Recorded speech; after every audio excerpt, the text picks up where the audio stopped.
Welcome to another episode of How I Discover My Gift with yours truly, David D. Simons. I am happy and excited to have a fellow namesake who's also a David Lopez on the show. Let me tell you about this brother, David Lopez.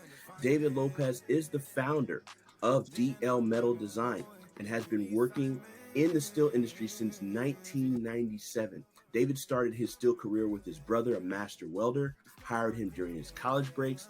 Oh, you know, we're going to talk about that. He continued to learn and in just a few short years became a project manager at the age of 21, with projects exceeding $2 million in total value. By the time that David was in his early 30s, he had helped shape the team up from an up-and-coming ornamental steel player in the New York market and was promoted to Chief Operating Officer. David has held executive positions for multiple companies and has managed teams for combined work exceeding $400 million in revenue. Most importantly are the many mentors and teachers David has learned from in the industry throughout his career. This knowledge has shaped him into a strong leader and partner for his clients. David enjoys coaching soccer and basketball and is the vice president of the Southern Lehigh Youth Basketball Association. When he's not in the office or coaching, David enjoys hiking, biking, and traveling with his children, Kaylee and David James, and his wife, Barbara. David holds a BS in business management from Northeastern University. Welcome to the show, Dave. Thank you. Thanks, Dave. Wonderful. You're making my head kind of big. I don't know. I am so excited for this interview for so many reasons. Because as the listeners will know, because I have the pleasure of knowing you behind the scenes, the man behind the camera as well, and there's so many layers to you as a businessman, as a father, as a husband, as a leader, and some of the new things you're embarking upon and doing. So, Dave, I want you to give me the journey. We kind of talked through it a little bit in your bio, but give me the journey from childhood to, as best as you can, in the summary from childhood to today of who you became, how you became who you are. I mean, if you go all the way back to childhood, I'd say my parents were obviously the biggest influence, right? You know, my parents both moved here from Puerto Rico, one when they were 17, my mother when she was 7.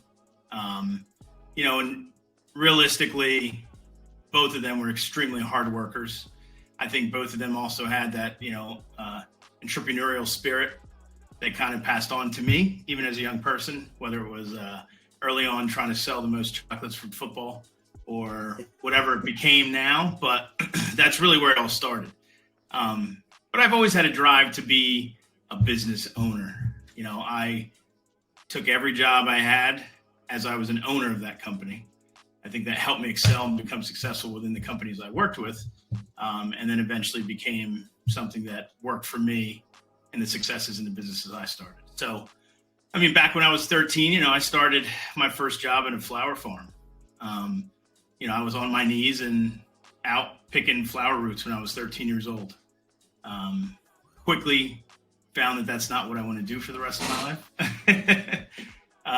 And then moved on into just other jobs. So I worked as a waiter, passenger service, worked in clothing stores, always had multiple jobs. Was always looking to try to, you know, build that wealth, if you could say, on, you know, so I've always worked and been a hard worker. I think that's one of the key things it's going to take for any business owner is you have to have that drive, right? It's not just going to be handed to you. So at a young age, I've always knew I wanted to own my own business. Me and my parents went into adventure at a pretty young age. I was probably, I'd say at that point in my early 20s, was my first business, real business. We invested together into a Quiznos. So I actually owned a Quiznos restaurant in Philadelphia. Yep, right around 4th and Market. The Jewish Museum is there now, but on the backside, we owned the Quiznos there originally. I was supposed to be the one running it, but as I was getting close to leaving my job, the owner of the company that I worked for actually talked me into staying. He offered me a pretty sizable package that, you know, was hard to walk away from. Sizable increase in pay, actually a small portion of ownership. So when that happened, I thrust my wife into the run the Quiznos position. And she's, a little different than I am. So that was my first hard lesson, that if you're going to start a business, you can't be an absentee owner. Everything behind that business was focused on me turning it into a catering, momentum, and not just having the sandwich shop, but turning it into more of a, larger business beyond just selling sandwiches to people walking through the door. Right. But I was kind of still working, decided to stay with my job. At the end of the day, lack of a real cornerstone of knowledge in getting into that business. I had worked at restaurants before, but not as a general manager, not as, I didn't know the back end of those businesses. I knew people would like me. But then eventually it wasn't even me who was there. So, that was a very expensive lesson, a 6-figure lesson of how not to start a business. So, that kind of shaped me into every other venture I did moving forward. I made a decision at that point: if I'm not in it 100%, if I don't have the bandwidth to be in 100%, if I can't leverage others' experience but still be a controlling factor in that business, I wasn't going to start it. And since that expensive lesson, it's just gotten better and better since then. Wow, Dave, that's remarkable. What a remarkable journey. Like I knew about certain pieces, but the beginning and the genesis of like your parents and how the influence of your parents on your work ethic and your entrepreneurial drive, and what cool parents to have that said, hey, let's go into a venture together and into your 20s. So you must have modeled something for them to see, what, we believe in you to partner and invest into. What was that like? How that I know my mom at 20 invested in my business. Yeah. I think they had that same spirit I did in starting a business, right? So, let's go back to my parents. My mother had to drop out in 8th grade to help take care of family stuff. She was never given an opportunity at a young age to kind of, so they really made sure that we had opportunities they didn't. I excelled at school. I had very good grades.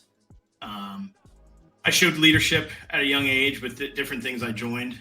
I see my mom dropped out in 8th grade, but now she's, an executive vice president for a very large brokerage firm. She took care of 4 kids. First one when she was 15, worked herself into an executive position over that time with an 8th grade education. So, that's the kind of push that I had when I was younger, that kind of, your children get that same push when they see it happening every day. My dad was up at 4 and he didn't get home till 7. We were just from a very hardworking family, right? So that transitioned into them seeing, I think they saw something in me, right? Okay, he can sell things. He's good at that. So, they had faith in me. And even though that did hurt them, it's happy to say that, later in life, I would say I've made that back for them plus. And, I paid my debt. I paid that debt, out of my own pocket. It took me years to do it, but I paid for it. So, yeah. Wow, what a wonderful son, man. That's excellent. So Dave, when you think about it, you've got all this ability, talent, and skill, and when you overall analyze it, what's your most dominant gift? I think my dominant gift is really working with people. In other words, you can be really good at a specific trade, but if you don't know how to connect with people and listen as well as lead and mentor, it's really hard to build that team or that culture or anything for a business. I think that was one of the keys of my success, is that I can go into any situation, assess, connect with people at multiple levels, and really kind of bring that together. I think that's, probably my strongest suit, is my ability to build those relationships inside and outside of my company. Wow, that's excellent. So when would you say you noticed this about yourself? Did you notice this early on? Did you notice this when you were working under your mentor? Like when did this revelation appear? I'd say that, I've worked for a bunch of different types of people, and a bunch of different type of people shaped me. But my ability to really be, for argument's sake, likable, I think was always kind of me. I'm an outgoing person. I, tended to have no issue. And, it's funny because certain people are like, oh, you can talk to anybody. You can say anything. I was scared to do that the first time I did it. So it's not something that anybody feels comfortable doing, but I've gotten to a point now where I think I've mastered that, right? I can get into an uncomfortable situation and when I say uncomfortable, it doesn't mean a bad situation. It just means maybe breaking the ice with somebody you've never met before. Right. So kind of getting past that took me time, but I've always been a person that could talk to someone, have a conversation with a stranger. Even in situations where, people may have stereotyped you by what you look like, and then seeing the difference in their face once they actually talk to you and get to know you. I don't have a problem breaking that ice. So I think from a young age, I've never been afraid to speak to people and kind of like meet new friends and stuff like that. I saw that it became a really big benefit, I'd say, when I was really in that first company that I became chief operating officer. And I embarked on kind of a learning stage of really learning how to change a company, because the culture there was, I thought, it was not good, for argument's sake. It was very cliquish. It was based off of who you knew, how long you worked in a day, not what you produced or the quality of your work. I like to say that I learned a lot at that location, but I'm happy that I didn't take away the culture or the personality of what they built that company to show. And then I was given an opportunity to kind of change that. And I'm like, wow, this has become a pretty strong thing to just, that thing of who's on the bus, not necessarily where the bus is going first, makes a big difference. And I think that's really when it clicked in my late 20s, early 30s that, this is going to be a huge advantage for me moving forward. Wow. And so tell us about that turnaround, right? Because one of the hardest things to do is to change people or cause change or in people to make a culture shift. That is a very difficult thing to do. Can you take us inside of that experience and how that happened? What did you do? Yeah, I mean, I think, well, the first thing is changing an existing culture is definitely much harder than creating a new culture. So trying to affect change at that company was much more difficult than creating it from scratch at the companies I have started. In the company where I was trying to change a culture, the hardest thing is getting people who've been living in that culture for 25 years to say, hey, this isn't working anymore. And talking to people who've been in that culture for 25 years and saying you don't fit in this picture any longer, right? Because it's very clear to me that once you pick a specific culture to follow, those cogs that don't fit create much broader issues if left alone and not dealt with. So, back to that uncomfortable thing, right? Like as a leader, it's understanding what works and what doesn't, but being, at least understanding that it's not like, hey, I don't like you, you have to leave, but saying, this doesn't work for us the way it's working. So let's move on to this, right? So the way that change started, I think, was pretty much, I decided, okay, we've got to kind of break these layers down, separate these little cliques and, side groups and start bringing people together. So the first thing I did actually was I forced the ownership, and executives, which was me. I said, you know what? I think there's a lot that these employees think about us that we don't know. So let's give them an absolutely, private way to say what their thoughts are. And so we took 20 managers and director level people on a retreat. And myself, the CEO of the company, and the executive VP, which were both family members, and this company had been around for, a very long time. And we went to a retreat, and we gave everybody the ability to answer these questions with, no name attached to it. Just say what you want to say. And then seeing what people really think about you, knowing that we're not going to know who said it, was very interesting. And it exposed that company, everybody was afraid of their job. So they feared for their job almost on a daily basis because of the culture that was created there, of who has to like you to make sure that you're moving up or you're staying confident that you're going to have a job. And that was, I think, the real breakthrough of, okay, something's got to change here. Because if people fear their job and there's other opportunities in the market, they're going to leave. So now you're going to be paying over market values because you got to keep them somehow, right? And if it's not because they're happy coming to work, it's going to be because you're paying them, a lot of money. So that was a wake-up call where, they were afraid to say things or afraid to interact with us sometimes because they were afraid of what would happen if the wrong thing came out. And it was a good thing for me to be able to say, see, this is the problem. Let's fix this because we can become such a better company and such a larger company if we fix this first. So that's where the change started. That's amazing, Dave. Like, I love it. I mean, because it's dissecting. Like, you didn't say, hey, I see all these problems. You said, hey, let's let the people we serve tell us really what's going on. And they got to see it and say it in a way that was freeing. What transpired? I'm so curious. What transpired in the executive team and in their thoughts when they heard these comments and feedback, and what was the next step? What happened? So, I mean, after we saw that, mind you, we're in, a closed situation with them for 3 days in Boston. So, you can't read it and then go hide in the corner and then, hope it goes away. So we had to meet it head on. So after that, we did some team building, different things that weekend. But one of the things was us speaking at the end as executives.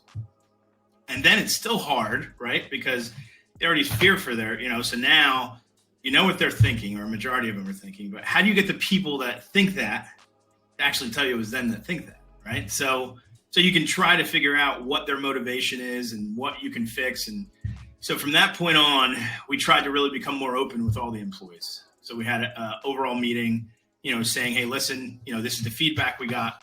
And then we actually went broader because after we got that from that kind of like group of 20, we then opened it up to start talking to people at, just the mechanic level and other levels in the company. And then it's just a matter of getting them together on a regular basis at the company to discuss, like, hey, listen, if you have an issue here, you can go here, right? Like if you have an issue with your immediate supervisor, feel free to come talk to us. It's not going to be a backlash. I'd say for about 2 to 3 years, we worked on that culture. We started building a very good team. Turnover slowed a lot. I mean, that was one of the other major issues we had that I wanted to do this for, is because we were seeing major turnover. So turnover slowed down. We were building this awesome team. I wasn't the CEO of that company. And at some point that didn't work out and they went back to an old culture. Not by my decision, or I think a lot of people's decision, but by, a decision at the top that just decided they wanted to go back to the way things were. And that's when I said, okay, this is, not for me. Wow. So it sounds like it was a very toxic culture and they didn't want to, they were stuck in their ways. But you, like, I'm just hearing your story. It's like you got a gift out of that. Like you got a tremendous gift. Like, wow, I can affect change through principles, policies, leadership, good with people. You're using your gift of being good with people. And so now take us into that transition of, okay, you've done that for this organization now, DL Metal, and you build your own corporate company, like you said, and you get to start with a great culture instead of changing one. So talk about that transition, because Dave, I would love for you to highlight, because I don't think people sometimes, talk about that transition from being an employee to going into entrepreneurship, which is not always easy. Yes. So if you could both speak to that transition into building that culture with DL Metal and the transition from employee to entrepreneur. So after I left that company, I actually took a few months to myself, enjoyed my family, and then I started working for another company. It was a company that wanted to get into the New York market. I had worked in the New York market for a long period of time at that point. So I went there. At the same time, I really was thinking about, okay, clearly I can't be a steel guy going into a restaurant blind because it didn't work the first time, right? So, it was quick for me to understand that, I had to have a really good understanding or knowledge of what I'm going into if I want to go into business. So I had a choice at that point, right? Go work for somebody else, collect a paycheck again, or start my own business. At that time, I had young children, and I said, okay, I'm going to go look for a job.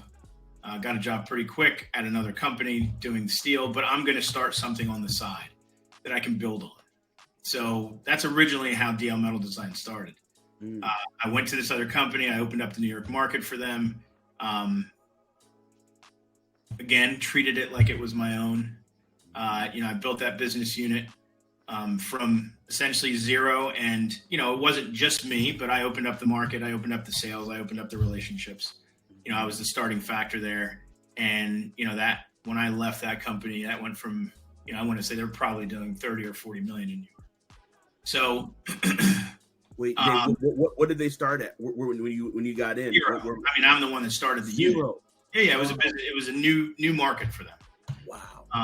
So, the sales end is very important to open up a market, but they did already have the bandwidth on the back end to build stuff, and so I had not really almost. I didn't have unlimited funds to start the business unit, but I had everything I needed to go in there and be confident no matter how much I sold, they could take care of it. So I went open New York for them. In that process, again, I'm looking at numbers. I know what the numbers are. I opened the unit. I can see everything. I'm the executive for the New York market.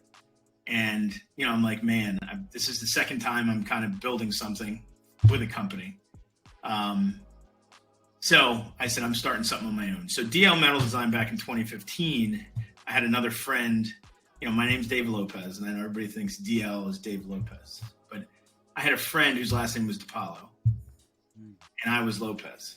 So we started DL Metal Design as a design engineering firm, DiPaolo Lopez. In that period of time, I started to build business there, just drawing and engineering, which is one small aspect of the project cycle we do now. So I worked for that company for a few years, decided, okay, I'm going to kind of start my own thing, which I did. I continued to consult for them, but I was on my own by 2015. And then in that process, I built DL Metal Design to probably about 6 detailers. We were doing probably, I think our biggest year was about 600,000 to 700,000 in revenue, all remote. So we were 100% remote. Before the pandemic and everything, I was 100% remote. So that's how we did things. And I had guys working for me in Texas, Puerto Rico. I had built a team that was essentially all around the country. And we were doing some very nice work, some prominent work throughout the country. And then about 2017, at that point I had moved away and I was moving back into the area, and the company that I had still consulted for and opened up the New York market was looking for somebody to revamp their division. They were having some issues in Pennsylvania, and I was moving back to PA. So I had to make a decision. Yeah. Do I invest everything I have into building DL into a turnkey company, or do I take this offer? I made it clear that I was not going to close DL, but that I would help them revamp. So I came into that company, and I think it was a pretty systemic issue of not just culture, but of not really tracking or managing employees. There was just a lot of issues. So over a 2-year period, I'd say I built that team from 4 guys into about 12 total people. And I'd say revenue grew at least by 2x, potentially 3x in that period of time. So again, DL is still kind of a side thing at that point. Yeah. We're doing okay. And I felt like the end result of my work versus what I was making just wasn't matching again. I'm making somebody all these profits. Right. Why am I not just doing it? So at a point in 2019, I said, I've helped revamp this, this division, but I'm moving on.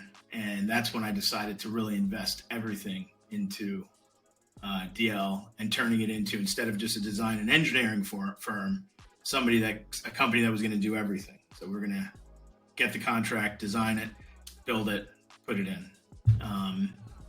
So we're doing the full project life cycle now.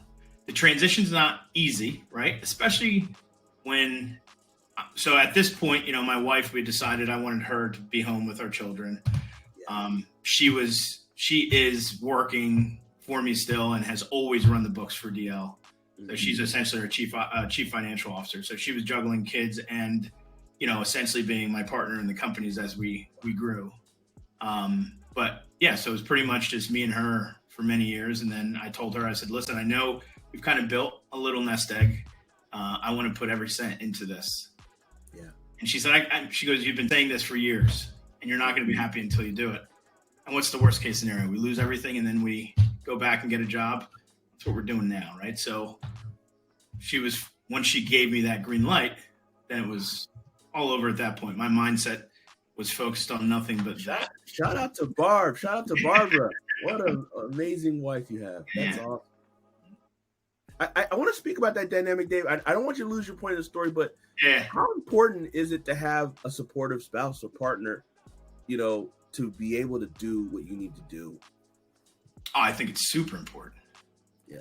I mean, you can't be comfortable and happy at work if you're not comfortable and happy at home, right? I think, they kind of go hand in hand. That doesn't mean your wife or your significant other or your partner is in the business with you. But, when you get married, right, you're doing stuff together. So I think it's important that those two things kind of come. And listen, Barb, my wife is not somebody who takes chances. She's the one that's like, put everything in the bank. Don't spend $1. And I'm the one that's like, okay, I think we can make $2 out of that $1. So let's go just put it there, So over the years, because we've also done a lot of real estate deals and some other stuff throughout the years, that she's kind of gotten used to, I guess, like he's going to do this. So let me just jump on the wagon. But no, I think it's important because it'd be difficult for me to go home and have that, tug of war with someone, and then try to come to the office and focus on what I have to focus on. So I think it's a key thing that you're both in line with what you're doing and understanding the risks. I never, ever, ever sugarcoated anything to her. I made it very clear, like, there's no guarantees. Like, I could be doing this and it could be zero in a year. We lose everything that we worked so hard for over the last 5-10 years. But she had faith in me, I think, too. So that's awesome. Wow. Okay, cool. So, yeah, but you were sharing, too. So you take that nest egg. Yep. And then pour it in, and what happens? So I take that nest egg, we're ready to go, and then the pandemic hits. So, I'm making a really good salary. I'm an executive for a company. I quit my job in pretty much December, January of 2019 going into 2020. So come February, that company had asked for me to stay for a period of time. So I agreed to stay for 7 weeks. They wanted me to stay for. To try to make the transition easy for them. In that process, the pandemic hits in February, and it's 4 weeks into me essentially saying, "Hey, see you later. I'm leaving." And then once that happens, I actually, get an offer to stay because the pandemic's happening. So, I was, I guess, blessed enough that I had just quit, but they were like, "You don't have to leave. You can stay if you'd like." But at that point, my mind was set. And I said, if it's the pandemic this year, it's going to be something next year. And it's going to be something the year after. Like, is there ever a perfect time to start a business? No. So I said, no, thanks. I'm moving forward. And I did. So come April, is when we pretty much, so I knew there was two things I definitely wanted for this company. Yeah. Number one was, I already knew the culture I wanted to create. I'd been through multiple other cultures, one that wasn't so good and one that I wouldn't say was bad, but it wasn't really geared towards building a solid team in my eyes. So I knew I wouldn't bring anybody in the company that didn't have that same mindset or personality. So that was number one. And then number two was I didn't want to start down here like a guy with a welding welder in his garage doing small work. Not that there's anything wrong with that. There's some biggest companies that I know that are $100 million, $200 million companies that started that way. But, I wasn't 20 anymore. And I wasn't, I didn't want to take 25 years to build a company. So I told, even when I talked to my wife beforehand, I said, I'm going after the guys I work for. I'm going after the $100 million, $200 million company. I'm not going to stay down here. And that's going to require support. So I went out to a group of friends and family and I said, listen, this is my plan. Created a pitch and a full business plan with a 5-year outlook. I had a target of about 150,000 I wanted to raise, and we had our own money. And I knew the business I was getting into is expensive. That's one of the barriers for getting a lot of people to that level, right? If I was going to go after $1, $2, $3 million projects, I had to have machinery. I had to have a facility big enough. I had to have, payroll that was going to be, potentially 6 figures a month. So I knew ahead of time, because I knew the work business so well, that, this wasn't going to be a cheap endeavor. So I went out, did the pitch. I'd say, 90% of the people invested in the company. I knew that I wanted to own a large majority, and anybody investing would have to be a silent partner. They all agreed to that. And then I raised probably about 125, 130,000 pretty quick. Then we invested our own money. And then I went to the bank for an SBA with my business plan and pretty much got the SBA loan with the investment. And then what I put in, we started the company in April. I say started, DL Metals Line has been since 2015, but really, what we're doing now is a big, major expansion. It was almost like starting a whole new company in 2020. So April 2020, we started. Nearly a month into the pandemic, too. That takes a big faith, right? like that is, wow, amazing. Yeah, it was, it worked for us too, though, Dave, because when you think about it, companies that were already running before that period, you've got overhead already. You've got employees. You've got rent. You have to pay those bills or you're going to lose people or you're going to lose, product. So for me, it was almost kind of a blessing that we had that point to start with because everybody stopped. Right. And so we had that time to kind of build, we had to get a shop. Our first employee, I already, had talked to somebody who was leaving another company that I knew very well to become my pretty much operations director. So between me, my wife, and him, we had that 4 months to kind of get everything ready, up and running, to then start hiring and producing work. So from April to pretty much August, September, that was our setup time and my sales period. Like I had to start selling work immediately because when you sell work, detailing was no problem because I already, DL Metals Line was a detailing and engineering company, right? So that we kind of handled immediately. So those first 4 to 5 months I knew was already covered, detailing and engineering. And then it gave us time to create the whole company from scratch. HR books, safety books, find a shop, operating procedures from A to Z. We did all of that in that 4 to 5 month period. Wow. And then the work hit. So by October of 2020, we already had projects. So we produced almost 600,000 worth of work in that first year. Wow. With pretty much just producing for 6 months. That's impressive. Wow. And we had a big barrier there too, which I didn't tell you, because we rented a shop in Montgomeryville, Pennsylvania. And so we go through this 4 month period. The work's about to hit. We're probably 2 weeks away from drawings hitting the shop where we have to start manufacturing things. Right. And we're moving in our equipment, and the township comes and slaps a sign on the door that we can't move in. Because when I went to get my certificate of occupancy, the landlord never got a permit because he was so hard to get the townships when everything shut down. So he just decided to demise the building without permits. So we're literally 2 weeks away from having to start building stuff, and my 8,000 square foot shop just got shut down, and I haven't even started work yet. So I mean, this is stuff that you're going to run into, right? That's right. So I called my operations director. I said, everything, I don't care what you're doing, everything stops. We're going to go find a place right now. So we spent, 2 straight days looking everywhere for a shop. And we found a small shop, but it couldn't fit the office like the original one we had. Yeah. So we had to split the office and the shop. So I was going to lease a 4,000 or 5,000 square foot space near Philadelphia, which was closer to him. And then out near me in Lehigh Valley, I rented an office, small 800 square foot office, where I would essentially have the headquarters of, PMs and stuff like that. So that's how the company first got split up. So right now not everything is in one building. And then the day I was going to go sign the lease for the 4,000 square foot space, I got a phone call from another place we really liked that was 15,000 square feet. And I was an hour away from going to sign the 4,000 square foot lease. That place came back on the market. We rushed over there. It was an amazing place. It needed a lot of work, but the lease amount was amazing. So I didn't mind investing the money in fixing the place up, knowing that overall I was still paying a great lease amount over the period of time. Yeah. So we got lucked out and we got the place in Philadelphia, moved in within 2 or 3 days and started producing work less than a month later. Amazing. Yeah.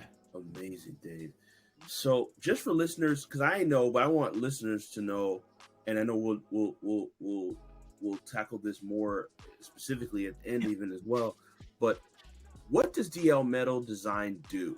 I know there's a couple of different elements that you guys handle, but yeah, love from So DL Metal Design is what you would call a subcontractor in commercial work. So you have obviously the owner, then you have a design team, which is the architect and could be multiple architects and multiple engineers that create the design team. The layer below them is what you would call either a CM, construction manager, or it goes directly to a general contractor. Those are essentially the main contractors. I mean, there's more to it too, because there's also prime contractors, but we won't go into those details. But essentially those GCs, general contractors or construction managers, they then go out and find a bunch of subcontractors to do the work. So we're one of those kind of legs of a subcontractor that creates a job. So DL Metal Design does steel work. Now, there's structural steel work, which a lot of people know. You see a big skeleton of a building going up. That's not what we do. We do what we call miscellaneous and ornamental metals. So those guys that put up those large buildings, they put them up, and they want to get out of there. But there's a ton of steel work that comes after the fact. There's supports in the wall for things that are very heavy. There's supports in the ceiling that might be supporting, I don't know, if you're at a hospital and you see those big booms hanging from the ceiling. There's a bunch of steel supporting that in the ceiling, right? So if you're at a big convention center, right, Dave, and you see those humongous partitions that are rolling to split one room into two, there's a ton of steel in the ceiling that supports that. So all that type of stuff happens later down the road. So we do that type of work. Then there's the next layer of metals, which is ornamental metals. Then that's like curved stainless staircase with glass railings, you might see. You might see a bunch of railings on balconies or exterior, right? We just finished a project for a casino that had these cool rusting art panels for Wind Creek Casino. So there's just a ton of metal work that happens outside of just the building.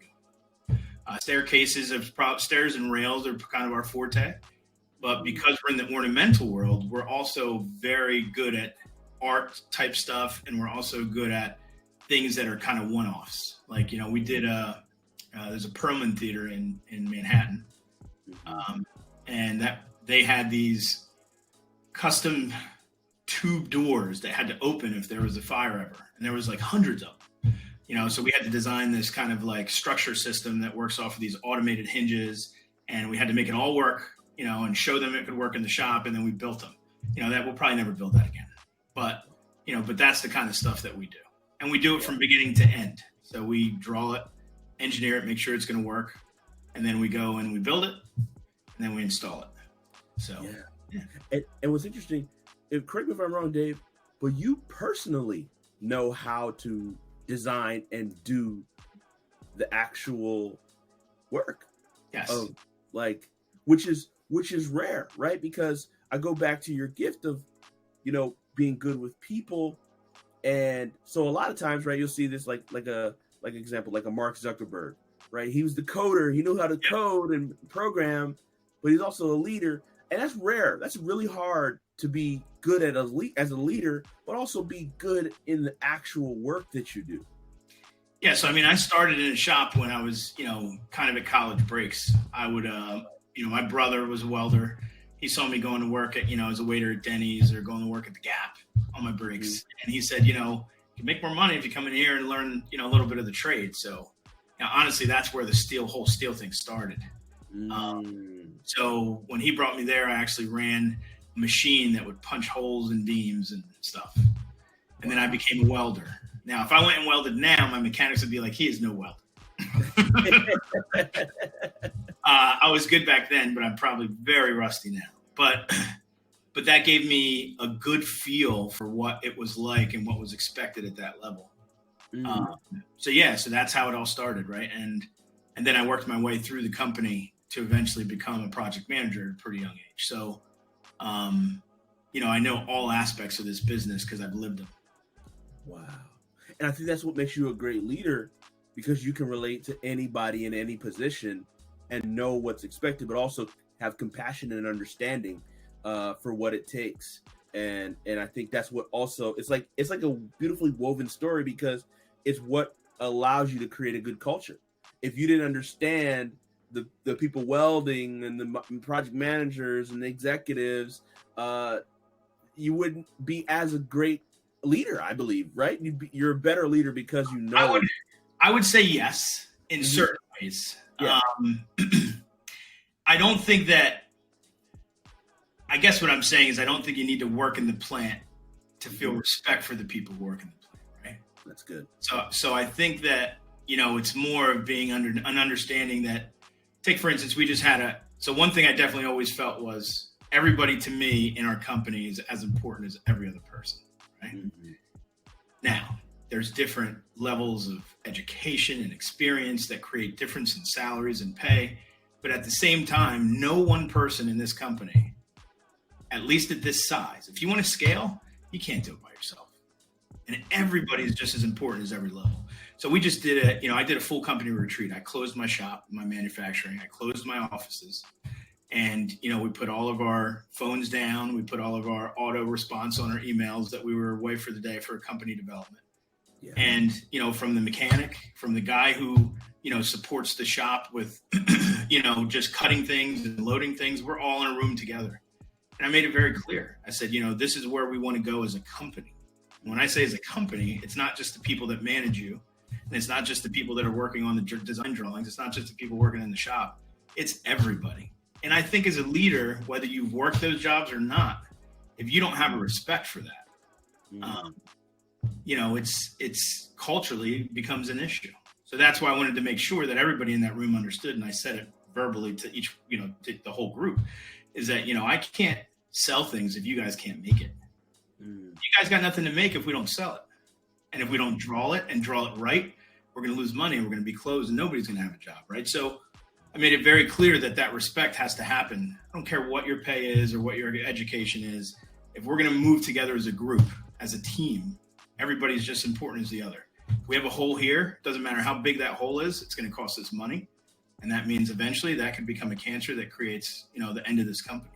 So every person in this room is as important as the other person, including, me comparative to somebody else. Yeah. So I think as a leader, you have to have that respect, whether you've done it or not, for everybody in the company, which, I've been in companies where that has not happened. Wow.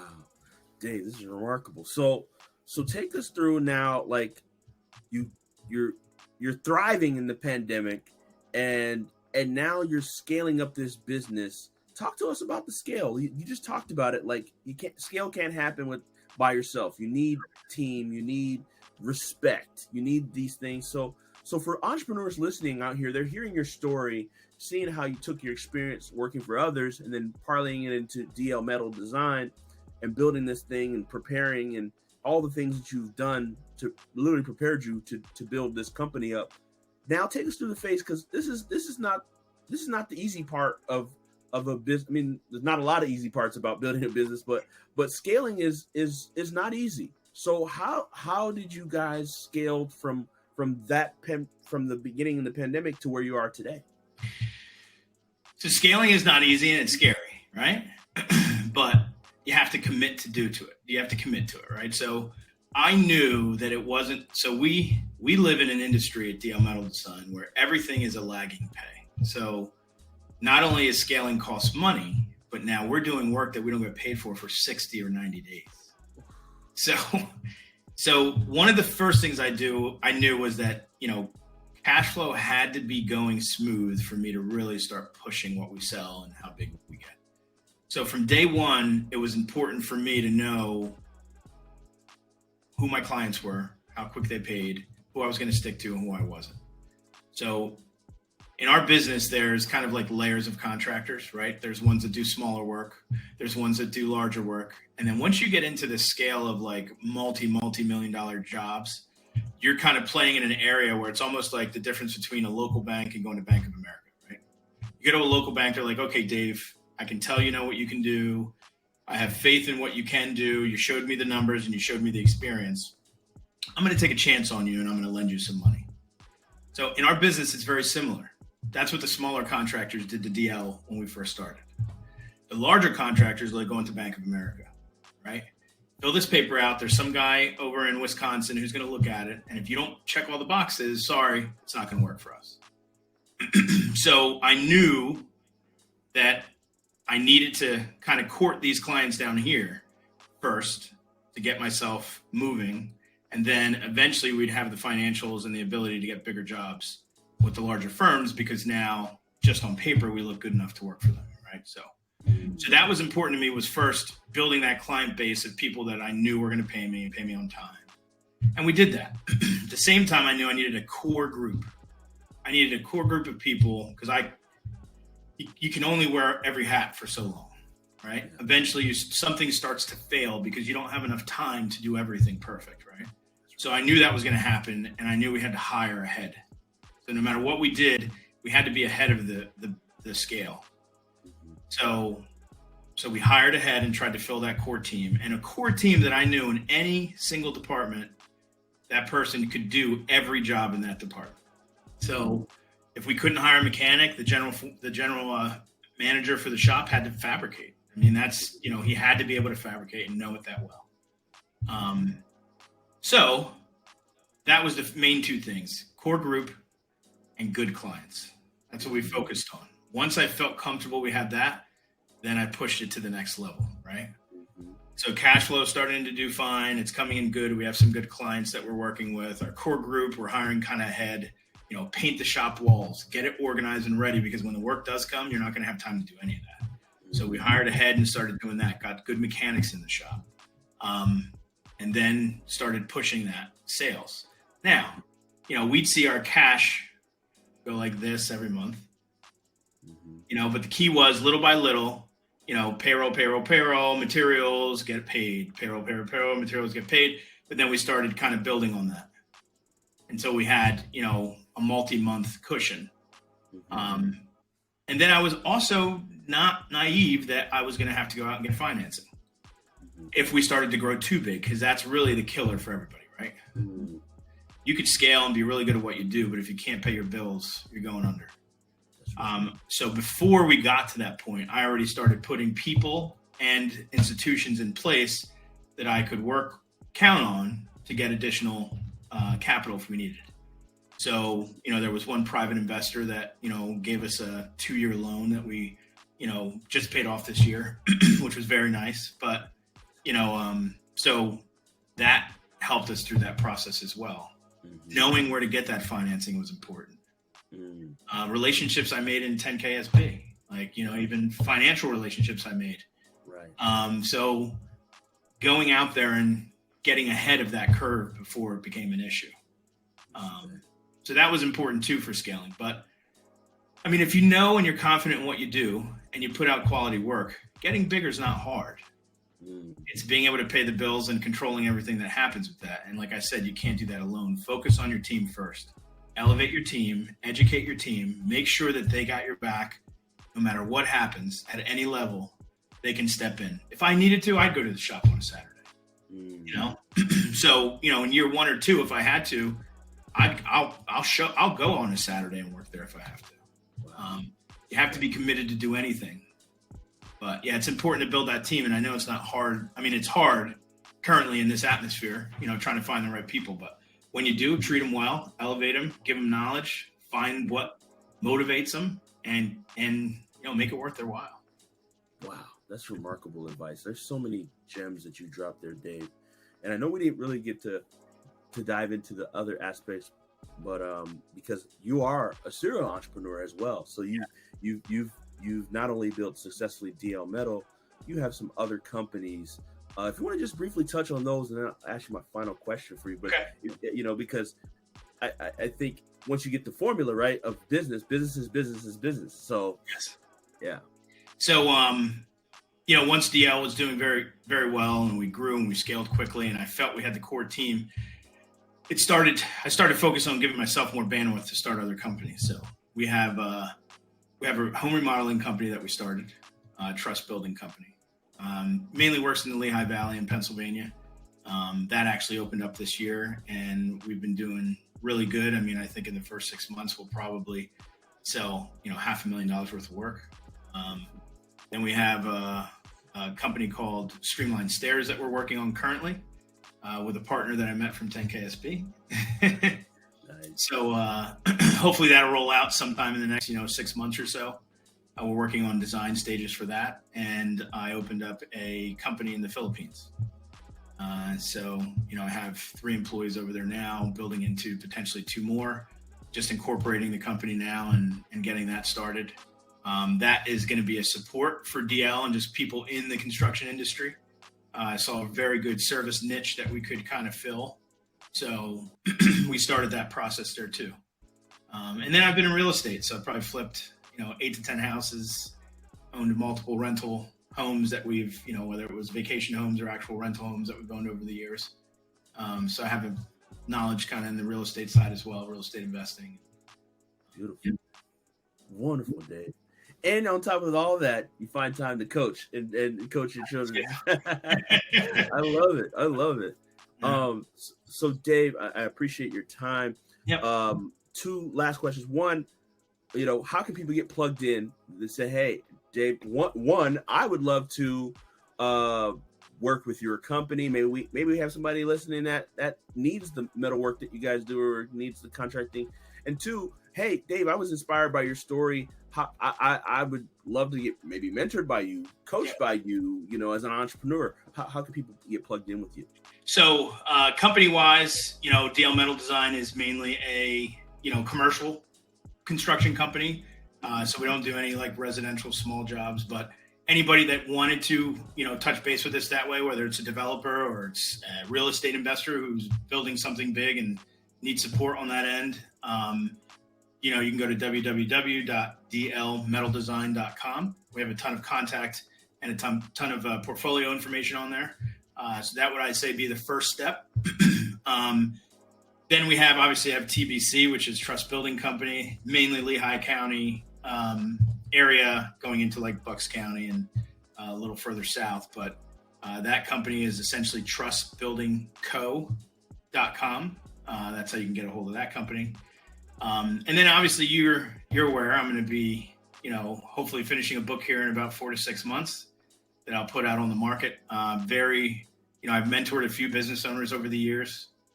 It's nice to see the progression and success that they've built. And I want to make that a large part of, essentially my life moving forward. So, I do have davidlopezinspires.com. It's a website that is in the works and hopefully will be out, sometime in that same time realm of the book. So people can, go to that website or reach out to me through either one of those companies.